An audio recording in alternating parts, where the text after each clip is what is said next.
अगला टॉपिक है हमारा सेंट्रोजोम एंड सेंट्रियोल्स। ये टॉपिक जो है हम सिर्फ किसमें पढ़ते हैं? एनिमल सेल्स में। प्लांट सेल में सेंट्रोजोम सेंट्रियोल्स नहीं होता है, ठीक है। तो देखिए सेंट्रोजोम ऐसा ऑर्गेनिज्म है जिसमें दो सिलिंड्रिकल स्ट्रक्चर होता है जिसको सेंट्रियोल्स बोलते हैं। ये देखिए दिख रहा है रॉड टाइप, ये रॉड के अंदर हॉलो हॉलो दिख रहा, तो एज ए होल क्या है? सिलिंड्रिकल स्ट्रक्चर जो है सेंट्रियोल्स है। ये दोनों सेंट्रियोल्स है लेकिन एज ए होल सेंट्रोजोम बोलते हैं, ठीक है। तो जो सेंट्रियोल जो होता है ये एक दूसरे के परपेंडिकुलर होता है, एक ऐसे होगा दूसरा ऐसे होगा, समझ में आ रहा है? जिसमें कि प्रत्येक ऑर्गेनाइजेशन जो है कांट व्हील की तरह है। जैसे क्या बोलते हैं, बैलगाड़ी जानते हैं? बैलगाड़ी का जो पहिया होता है उसी तरह इसका जो है ऑर्गेनाइज है सब। बैलगाड़ी का पहिया में देखें यहाँ सब ऑर्गेनाइज रहता है, उसी तरह से ये भी ऑर्गेनाइज है। तो सेंट्रियोल जो होता है इसमें 9 ट्रिपलेट्स होता है माइक्रोट्यूब्यूल्स का, ठीक है। ऐसा ऐसा तीन का एक पेयर है ना, ऐसा ऐसा तो टोटल 27 होगा, तब ना जाके 9 ट्रिपलेट्स बनेगा। तो ये जो रॉड देख रहे हैं ना आप, ऐसा तीन का माइक्रोट्यूब्यूल ट्रिपलेट बोलते हैं उसको। ऐसा ऐसा 9 होगा टोटल, 9 बोलो तो 9 3 या 27 रॉड होगा इसमें, ठीक है। तो ये माइक्रोट्यूब्यूल्स है, तो माइक्रोट्यूब्यूल्स का टोटल 9 ट्रिपलेट्स होता है, ठीक है। इनके पास जो है they are surrounded by a mass of pericentriolar material. ये जो है इसके चारों ओर जो है दिख रहा है, ये पेरिसेंट्रियोलर मटेरियल होता है, ठीक है, जो उनको माइक्रोट्यूब्यूल्स को एंकरिंग साइड देता है, मतलब जिससे कि वो एक दूसरे से अटैच हो पाएंगे। कहने का मतलब समझ में आ रहा है? जैसे आप स्टील रॉड का जो पिलर खड़ा करते हो तो बाहर की ओर देखते हो हार्ड रहता है सरफेस। स्टील रॉड जो होता है मतलब रॉड, उसका सरफेस बाहर की ओर हार्ड होता है, क्यों? ताकि एक दूसरे को उसमें कंक्रीट आप डालेंगे तो कंक्रीट उसको पकड़ ले, एंकरेज हो पाए। एंकरेज मतलब क्या होता है? इंटरलॉकिंग। तो उसी तरह से इसका जो बाहर का सरफेस है, ये देखिए, ये जो है एंकरेज के लिए दिया गया है, इसलिए इसको बोलते हैं पेरिसेंट्रियोलर मटेरियल।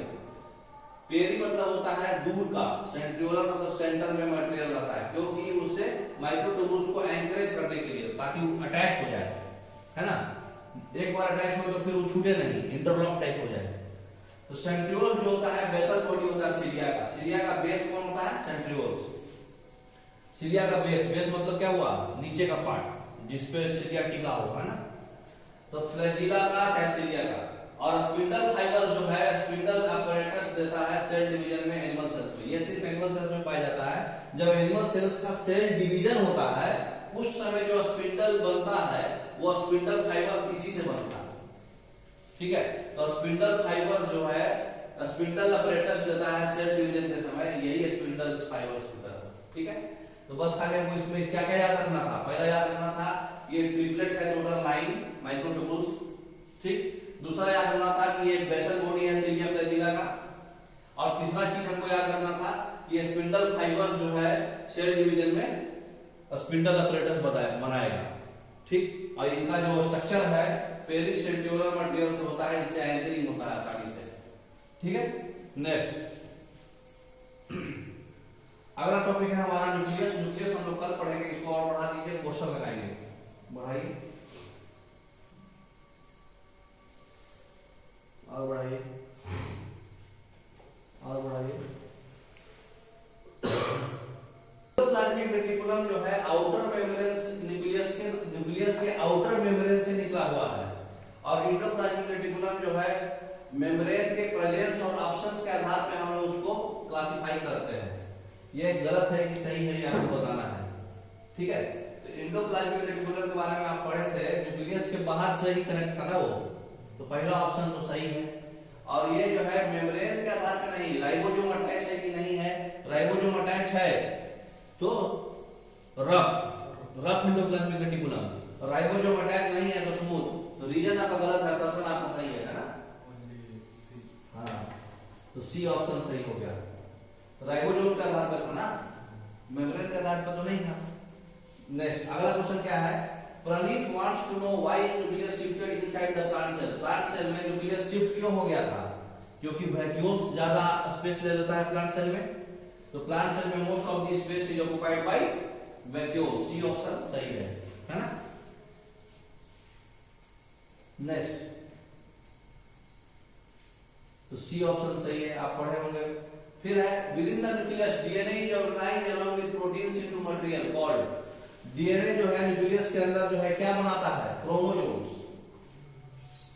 यूकैरियोटिक सेल में डीएनए ऑर्गेनाइज होता है और प्रोकैरियोटिक सेल में डीएनए ऑर्गेनाइज नहीं रहता है ना, फ्री रहता है, नेकेड रहता है। तो यूकैरियोटिक सेल में डीएनए जो ऑर्गेनाइज होता है उसके स्ट्रक्चर को क्या बोलते हैं, प्रोटीन के साथ, क्रोमोसोम्स। क्या बोलते हैं, अच्छा अलोंग विद प्रोटीन बोल रहा है, सॉरी क्वेश्चन पढ़िए ठीक से। डीएनए जो है ऑर्गेनाइज होता है तो क्रोमोसोम्स होता है, लेकिन अलोंग विद प्रोटीन क्या बोलते हैं क्वेश्चन में, क्रोमोसोम्स प्लस प्रोटीन होगा तो उसको क्या बोलेंगे, क्रोमैटिन, है ना। क्वेश्चन ध्यान से पढ़ना है आपको, ठीक है। Organelles important in spindle formation during nuclear division, बताइए, अभी पढ़ाए हैं। स्पिंडल फॉर्मेशन कौन करता है, सेंट्रियोल, पढ़े थे ना अभी हम लोग डिवीजन, सेल डिवीजन में सेंट्रियोल अभी देखे थे। क्रोमोसोम्स के बारे में भी कल पढ़ेंगे। और देखिए क्वेश्चन, क्रोमोसोम्स और न्यूक्लियस कल पढ़ेंगे क्योंकि बहुत ही इंपॉर्टेंट है। तो ये क्रोमोसोम्स पर है, नेक्स्ट स्लाइड में होगा। बताइए, अभी हम लोग जो पढ़ रहे हैं उससे सारा रिलेटेड क्वेश्चन पढ़ेंगे, है ना। मतलब न्यूक्लियस छोड़ के बाकी सारा टॉपिक हमारा कवर हो गया है। न्यूक्लियस हम लोग अगले क्लास में पढ़ेंगे, ताकि जो पढ़ लिए हैं उसका क्वेश्चन लगाएंगे तो समझ में आएगा कि कितना अच्छा पढ़ा हुआ है। अगला क्वेश्चन है chlorophyll, chloroplast is located in, chlorophyll कहां पाए जाते हैं, ग्राना में, पायरोनोइड में, स्ट्रोमा में, या फिर both A and C. Chlorophyll option आपको दे रहे हैं ए एंड सी, ठीक है। तो ग्राना में और स्ट्रोमा में। नेक्स्ट, तो आप बताएंगे, ऐसा ग्राना में पाए जाते हैं, ठीक है। आपको भी 50-50 करके दिए, उसमें भी ग्राना में पाए जाते हैं क्लोरोफिल, ठीक है। बैक, अगला क्वेश्चन है what is common between chloroplast, chromoplast और ल्यूकोप्लास्ट। तीनों में कॉमन क्या है, तीनों के पास स्टार्च, प्रोटीन और लिपिड का स्टोरेज है। तीनों जो है फ्यूजन कर सकता है। तीनों के पास थैलेकॉइड्स और ग्राना होता है। तीनों के पास पिगमेंट होता है। ल्यूकोप्लास्ट तो कलरलेस होता है, तो पिगमेंट कहां से होगा। बैक कीजिए, तो क्या होगा, देखिए क्लोरोप्लास्ट कलरलेस, ल्यूकोप्लास्ट तो कलरलेस होता है, अभी पढ़े थे आप। उसके बाद क्रोमोप्लास्ट कलर होता है, क्लोरोप्लास्ट ग्रीन कलर होता है। ये ऑरेंज, येलो और रेड हो सकता है, ये पढ़े थे हम। लेकिन ल्यूकोप्लास्ट तो कलरलेस है, तो तीनों के पास प्रेजेंस ऑफ पिगमेंट, ये तो ऑप्शन कट गया, ठीक। थैलेकॉइड्स और ग्राना में क्लोरोप्लास्ट पाया जाता है, थैलेकॉइड्स जो है क्रोमोप्लास्ट, ये भी ऑप्शन कट गया क्योंकि ल्यूकोप्लास्ट में है ही नहीं, ठीक। अगला क्वेश्चन है storage of starch, protein and lipid. अलग अलग जो है अलग अलग नाम है उसका। क्लोरोप्लास्ट, क्रोमोप्लास्ट तो है नहीं, ल्यूकोप्लास्ट में ये स्टार्च प्रोटीन अलग है, इसको अमाइलोप्लास्ट बोलते हैं, इनायोप्लास्ट बोलते हैं। तो ये सिर्फ ल्यूकोप्लास्ट में है, ये भी ऑप्शन छट गया, समझ में आ रहा बात।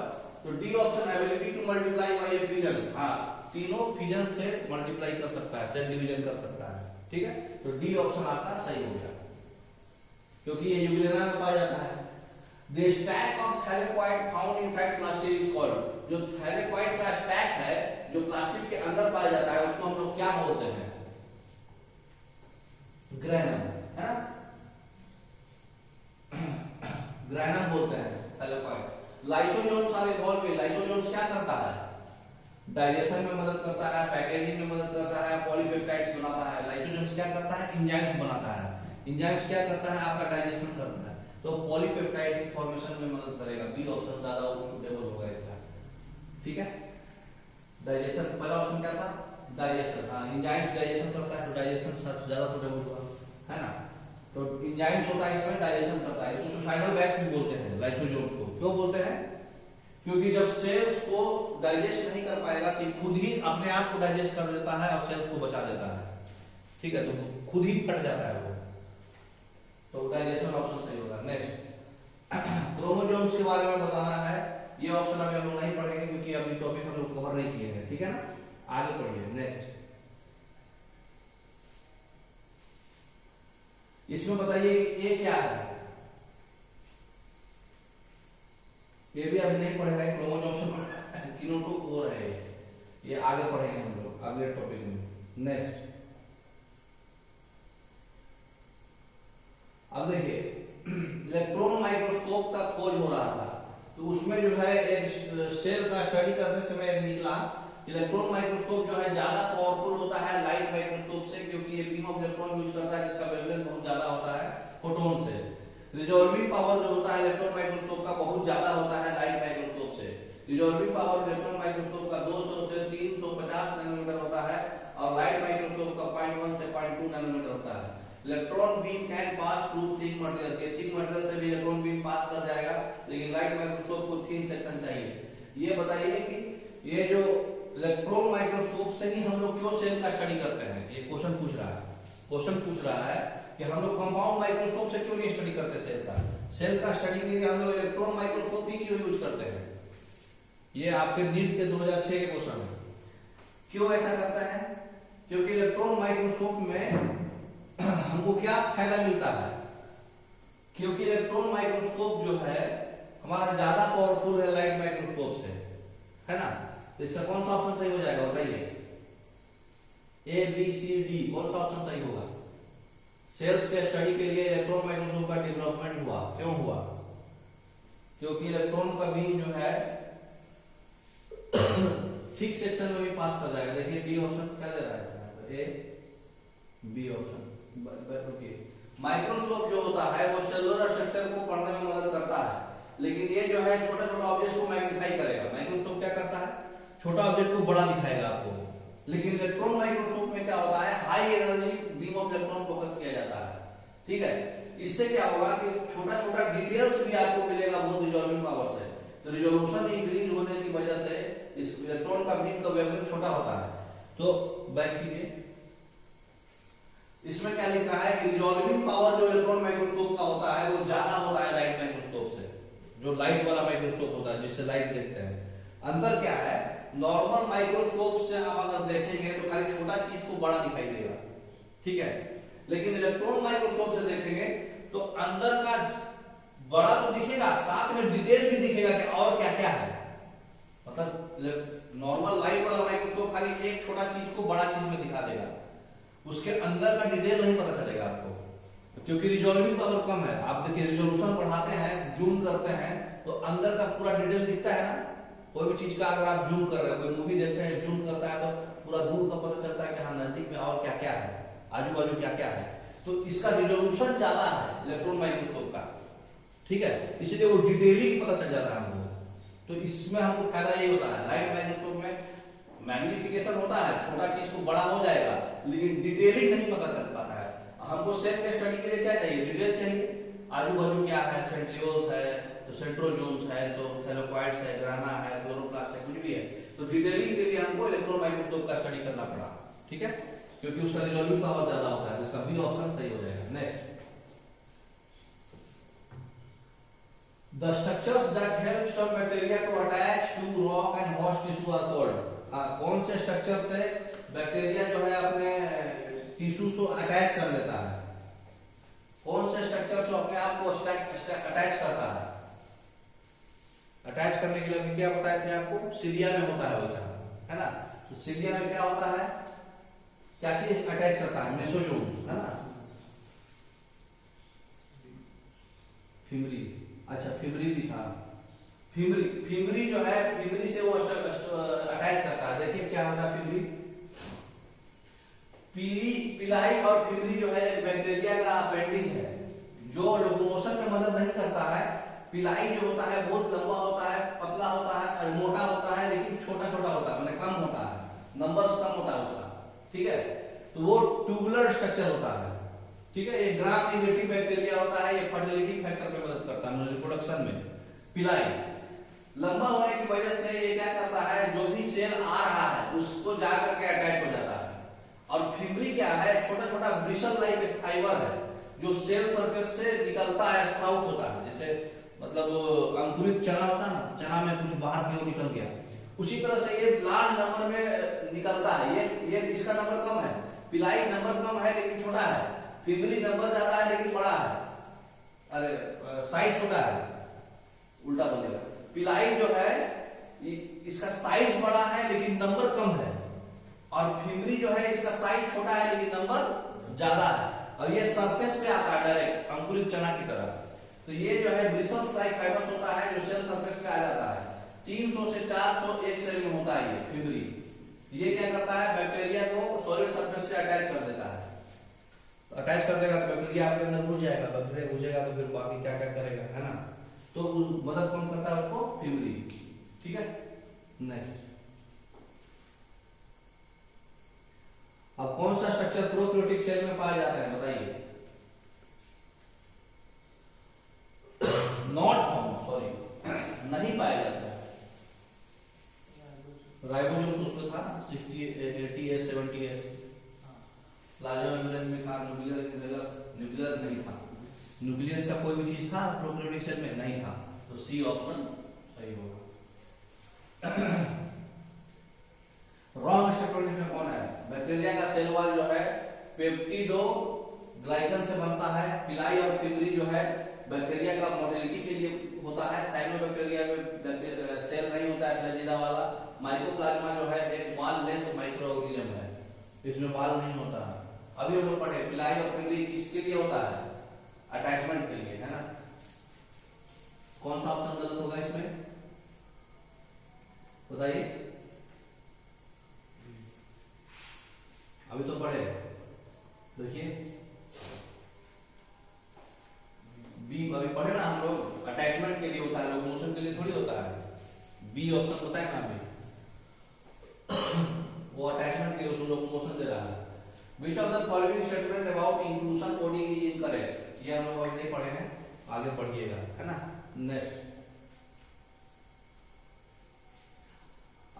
स्क्रीडन और स्वान जो है किस चीज से रिलेटेड है, क्या दिए थे scientist, cell theory.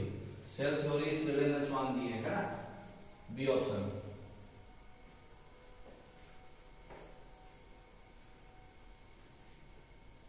Cell structure के बारे में सेल थ्योरी जो है क्या सही बताया है अभी करंट में। सेल जो है प्री एग्जिस्टिंग सेल से ही आया है ना। इसमें क्या लिखा हुआ है, cell theory needs modification due to discovery of structure chloroplast and mitochondria. Modified cell theory means living beings are composed of cells capable of reproducing, हां रिप्रोड्यूस कर सकता है। सेल थ्योरी जो सारे ह्यूमन बीइंग्स पे सेल थ्योरी नहीं valid है। Example virus do not have cellular organisation. Cell theory means that all living objects consist of cells whether or not capable of reproduction, नहीं, B option. अभी cell theory क्या होता है, जितना भी सेल थ्योरी बताया गया कि भाई सेल थ्योरी जो है सेल से बना हो और वो रिप्रोड्यूस कर सकता है, मतलब वो नया सेल बना सकता है, कैपेबल ऑफ रिप्रोड्यूसिंग, है ना, मतलब रिप्रोड्यूस कर सकता है। तो हम पढ़े ना हम लोग पहले सेल थ्योरी में क्या किया था, स्क्रीडन और स्वान, कि जो प्री एग्जिस्टिंग सेल है उसी से सेल बनते आया, नया नया सेल बना। जैसे हम लोग, हमारे पूर्वज लोग जो है क्या थे, मतलब लंगूर थे, बंदर थे, क्या क्या बन के बने ना, उन्हीं के सेल से बनते आए ना हम लोग। तो वो कैसे बने, रिप्रोड्यूस किए। तो जो सेल थ्योरी है वो जितना भी लिविंग बीइंग्स है वो सेल से बना है, लेकिन वो सेल जो है रिप्रोड्यूस कैपेबल है करने में, है ना। तो बी ऑप्शन सही है। वायरस एक्सेप्शन है, वो भी उसमें क्या लिखा हुआ है, करंट स्टेटस पूछ रहा था। एक्सेप्शन वायरस है, सबके लिए वैलिड नहीं है सेल, क्योंकि वायरस जो है इसके पास सेल नहीं होता, जबकि वो मल्टीप्लाई कर पाता है। ठीक है, तो ये लेटेस्ट पूछा था, ये हमारा सही है ये। ठीक है, मॉडिफाइड सेल थ्योरी ये होता है, लेकिन सेल थ्योरी वायरस के लिए वैलिड नहीं है, सी ऑप्शन, है ना। The concept of omnicellular e-cellular regarding cell division was first proposed by, cell division अभी हम लोग नहीं पढ़े हैं, ऐसे रुडोल्फ विर्को होगा। नेक्स्ट,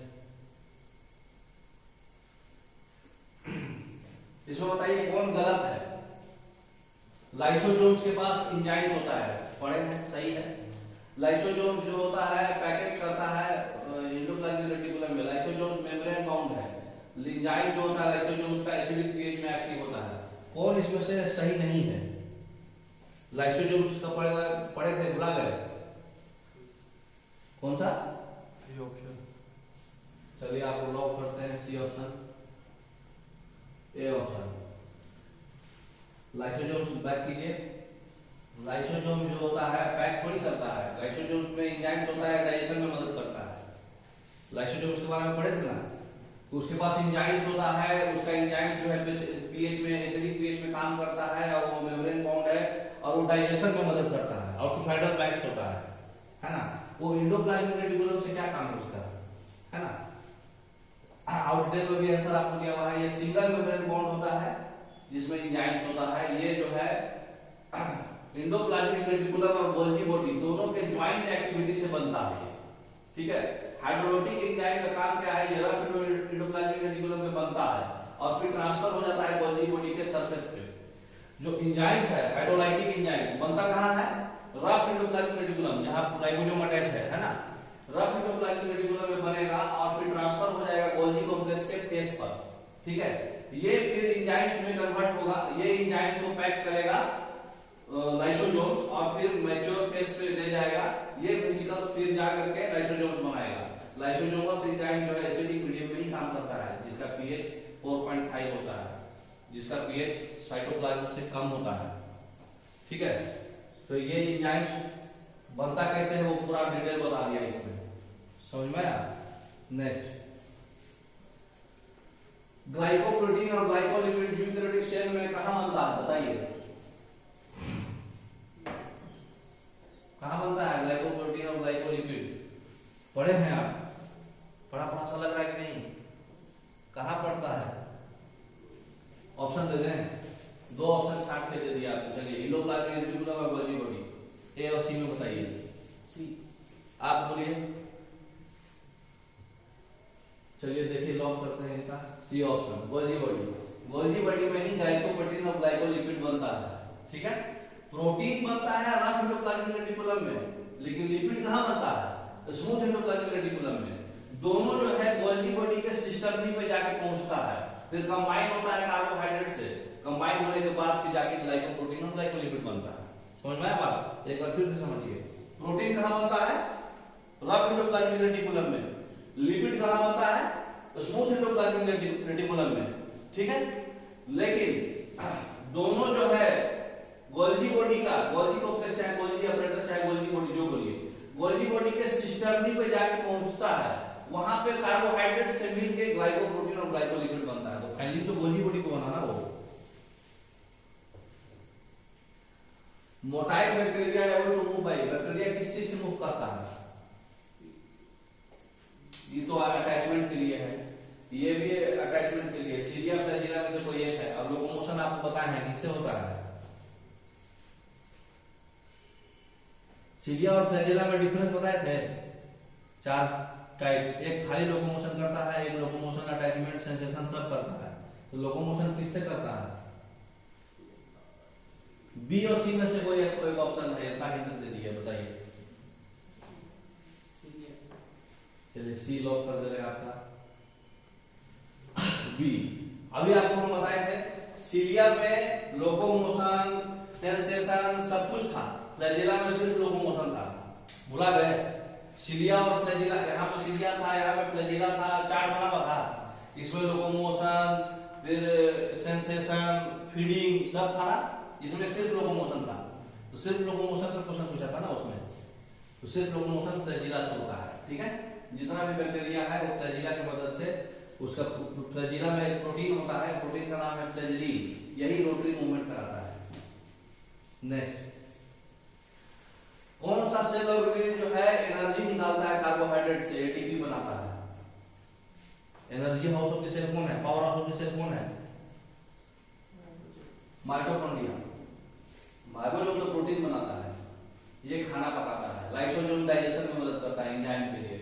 माइटोकॉन्ड्रिया ही हमारा एटीपी बनाता है। कार्बोहाइड्रेट से एनर्जी कौन निकालता है, माइटोकॉन्ड्रिया। रेस्पिरेशन कहां पे होता है, माइटोकॉन्ड्रिया में। Powerhouse of the cell बोलते हैं इसको, क्यों, क्योंकि हमको पावर देता है। कार्बोहाइड्रेट जो हम लोग खाना खाते हैं, खाना को तोड़ता कौन है, खाना को तोड़ के एनर्जी में कौन कन्वर्ट करता है, माइटोकॉन्ड्रिया, ठीक है। C option. तो देखिए पूरा डिटेल बताया। माइटोकॉन्ड्रिया जो होता है बायोकेमिकल फैक्ट्री है, जहां पे फूड चाहे रेस्पिरेटरी सब्सटेंस कंप्लीटली ऑक्सीडाइज होकर कार्बन डाइऑक्साइड और वाटर बनाता है। जो एनर्जी निकलता है इस प्रोसेस में, है ना, वो सबसे पहले हमारे वो एंजाइम्स में और फोटोसिंथेटिक ग्रुप में स्टोर हो जाता है। बाद में फिर वो ऑक्सीडेशन होकर के एटीपी बनाता है। एटीपी हमारे माइटोकॉन्ड्रिया से बाहर निकलता है और फिर बहुत सारे एनर्जी रिक्वायरमेंट जो प्रोसेस है, जैसे मसल का कॉन्ट्रैक्शन, नर्व का कंडक्शन, खाना पकाना,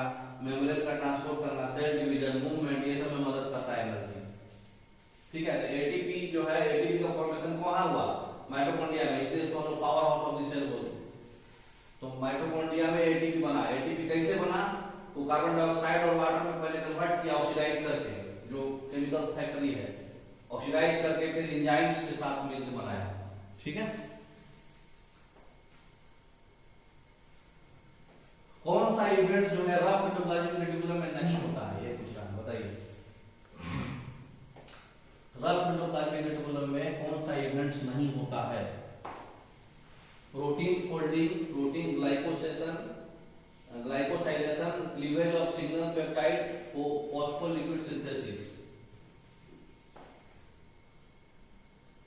सिंपल है, प्रोटीन प्रोटीन प्रोटीन जहां आएगा वो रफ एंडोप्लाज्मिक रेटिकुलम में होगा, लिपिड आएगा तो नहीं होगा। लिपिड कहां होता है? तो स्मूथ एंडोप्लाज्मिक में। तो यहाँ फॉस्फोलिपिड सिंथेसिस बोल रहा है, लिपिड सिंथेसिस तो ये नहीं बनाएगा। समझ में आया बात? तो लिपिड जो होता है स्मूथ में होता है ना, रफ में सब प्रोटीन प्रोटीन होगा। तो इतना मोर देन इनफ है, आपको समझ में